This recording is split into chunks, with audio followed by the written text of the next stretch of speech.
नमस्कार, capital TV Uttar Pradesh देख रहे हैं आप और मैं हूं आपके साथ शिवानी रतूड़ी। रायबरेली में वाल्मीकि समाज के युवक की मौत के मामले ने उत्तर प्रदेश की राजनीति को एक बार फिर गर्म कर दिया है, जहां इस दर्दनाक घटना को लेकर सियासी आरोप प्रत्यारोप का दौर तेज हो गया है। कांग्रेस नेता राहुल गांधी द्वारा दलित उत्पीड़न का मुद्दा उठाए जाने के बाद उप मुख्यमंत्री ब्रजेश पाठक ने तीखा पलटवार करते हुए कांग्रेस पर घटिया राजनीति करने का आरोप लगाया और इसे समाज को बांटने की साजिश करार दिया। उन्होंने न केवल यूपी में भाजपा सरकार की दलित हितैषी नीतियों को जोरदार वकालत की, बल्कि कांग्रेस शासित राज्यों में दलितों पर हो रहे अत्याचारों को भी उजागर किया। ये पूरा घटनाक्रम न सिर्फ दलित राजनीति को केंद्र में ला रहा है, बल्कि ये सवाल भी खड़ा कर रहा है कि क्या संवेदनशील मुद्दों पर राजनीतिक दल वाकई न्याय के लिए लड़ रहे हैं या केवल सियासी लाभ के लिए इन्हें भुनाने की होड़ में लगे हैं। उत्तर प्रदेश के उप मुख्यमंत्री ब्रजेश पाठक ने कांग्रेस नेता राहुल गांधी के ऊपर तीखा प्रहार करते हुए कहा, राहुल गांधी पूरी तरह भ्रमित और पटरी से उतरे हुए हैं।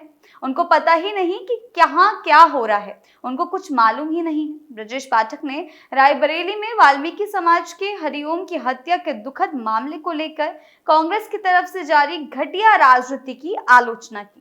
फतेहपुर के इस मामले में कांग्रेस सांसद राहुल गांधी द्वारा लगाए गए दलित उत्पीड़न के आरोपों पर ब्रजेश पाठक ने कहा, भाजपा प्रधानमंत्री नरेंद्र मोदी के नेतृत्व में उत्तर प्रदेश में मुख्यमंत्री योगी आदित्यनाथ के नेतृत्व में दलित स्वाभिमान की लड़ाई प्राथमिकता से लड़ रही है। आज उत्तर प्रदेश में दलित समाज, पिछड़ा समाज सुख चैन की जिंदगी जी रहे हैं और जीवन के हर पहलू में उन्हें आगे बढ़ने का अवसर मिल रहा है।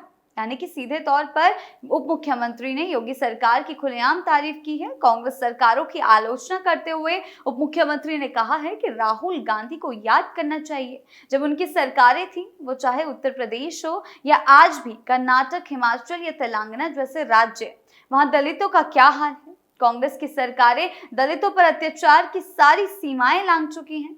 आज उत्तर प्रदेश में माननीय मोदी जी के मार्गदर्शन में बेहतर ढंग से यूपी सरकार काम कर रही है, ऐसा उनका कहना है।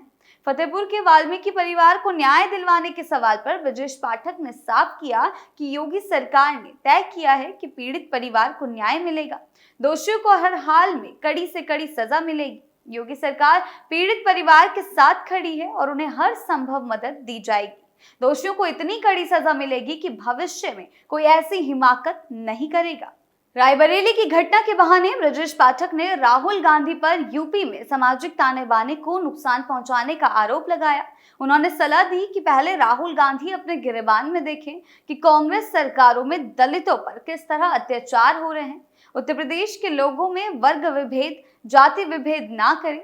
आज सनातन जाग चुका है और एकजुट होकर भाजपा के साथ है। यहाँ पर उप मुख्यमंत्री ब्रजेश पाठक के बयान और संदर्भ में अखिलेश यादव के कार्यकाल से जुड़े मुद्दों का विस्तार से सभी चीजें बताई गई है कि किस तरीके से उप मुख्यमंत्री ने कांग्रेस सांसद को घेरा है। उत्तर प्रदेश के पूर्व मुख्यमंत्री अखिलेश यादव के कार्यकाल की भी अगर हम बात करें तो राज्य में दलितों के खिलाफ होने वाले अपराधों और उनके सामाजिक आर्थिक सशक्तिकरण के प्रयासों को लेकर लगातार विवाद रहा। राष्ट्रीय अपराध रिकॉर्ड ब्यूरो के आंकड़े बताते हैं कि समाजवादी पार्टी की सरकार के दौरान दलित उत्पीड़न के मामलों में भारी वृद्धि हुई थी। कानून व्यवस्था की स्थिति उस समय व्यापक रूप से आलोचना का विषय बनी रही, लेकिन तब राहुल गांधी या अखिलेश किसी ने कुछ नहीं बोला। खासकर ग्रामीण क्षेत्रों में, जहां अनुसूचित जातियों को पुलिस संरक्षण मिलने में भी कठिनाई होती थी, दलितों के साथ होने वाली ज्यादतियां पर सरकार के निष्क्रियता ने समाज के बड़े हिस्से में आक्रोश पैदा किया था। ब्रजेश पाठक के वर्तमान बयान में इसी पृष्ठभूमि को संदर्भित किया गया है, जहां वो राहुल गांधी को सलाह देते हैं कि उन्हें यूपी की सामाजिक स्थिति पर टिप्पणी करने से पहले कांग्रेस और सपा के कार्यकालों का आत्ममंथन करना चाहिए। समाजवादी पार्टी के शासन में दलितों को न केवल शोषण झेलना पड़ा, बल्कि उन्हें राजनीतिक रूप से भी हाशिए पर रखा गया। बड़ी संख्या में ऐसे मामले सामने आए जिनमें आरोपियों को राजनीतिक संरक्षण मिला और पीड़ितों को न्याय के लिए सिर्फ और सिर्फ संघर्ष करना पड़ा। ब्रजेश पाठक की टिप्पणी इस और भी संकेत करती है कि समाजवादी पार्टी और कांग्रेस दोनों ने लंबे समय तक तुष्टीकरण की राजनीति की, जहां दलितों की असल समस्याओं से मुंह मोड़कर केवल राजनीतिक लाभ के लिए उन्हें इस्तेमाल किया गया। अखिलेश यादव के कार्यकाल में ये साफ देखा गया कि दलित समुदाय की समस्याओं को नजरअंदाज कर सिर्फ वोट बैंक की राजनीति को प्राथमिकता दी गई। इसके उल्टा ब्रजेश पाठक ये दावा कर रहे हैं कि आज भाजपा सरकार ने दलित समाज को आत्मसम्मान और स्वावलंबन की राह पर खड़ा किया है।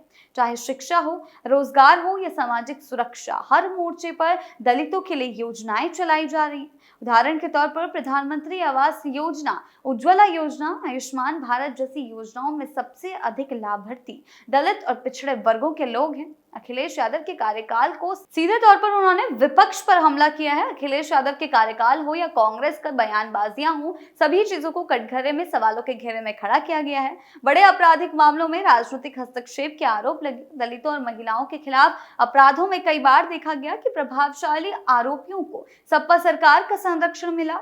इसके उल्टा ब्रजेश पाठक का ये बयान कि योगी सरकार दोषियों को ऐसी सजा देगी कि भविष्य में कोई ऐसी हिमाकत नहीं करेगा, साफ तौर पर यह दर्शाता है कि भाजपा सरकार न्यायिक प्रक्रिया को गंभीरता से ले रही है और अपराधियों के खिलाफ कठोर कार्रवाई की नीति पर चल रही है।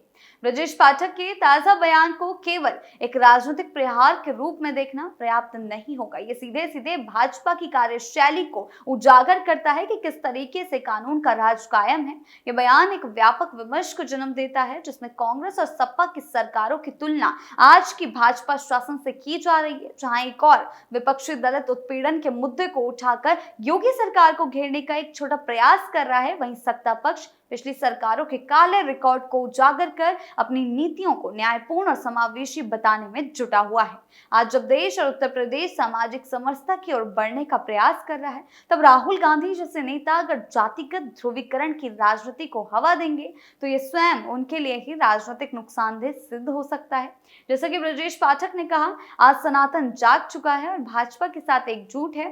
ये संदेश साफ है कि जनता अब केवल नारों से नहीं बल्कि ठोस नीतियों और निष्पक्ष प्रशासन से प्रभावित होती है। अंततः ब्रजेश पाठक के बयान न केवल विपक्ष की राजनीति पर करारा प्रहार है, बल्कि ये संदेश देते हैं कि उत्तर प्रदेश की जनता अब जाति, वर्ग और समुदाय के विभाजनकारी एजेंडे से ऊपर उठकर सुशासन, सुरक्षा और समावेशी विकास को प्राथमिकता दे रही है। कांग्रेस और समाजवादी पार्टी जैसे दलों को यह समझना होगा कि आज का उत्तर प्रदेश वो नहीं है जहां भावनात्मक नारों और राजनीतिक तुष्टीकरण से सत्ता हासिल की जा सके। अब जनता सवाल करती है, जवाब मांगती है और परिणाम देखना चाहती है। ऐसे में यदि विपक्ष को वास्तव में दलितों और वंचितों की चिंता है तो उसे पहले अपने ही शासनकाल में किए गए अन्याय को आत्ममंथन करना होगा, न कि राजनीतिक अवसरवाद के तहत संवेदनशील घटनाओं का इस्तेमाल करके सामाजिक सौहार्द को चोट पहुंचानी होगी। आपकी इस बारे में क्या राय है? हमें कमेंट सेक्शन में जरूर बताएं। नमस्कार।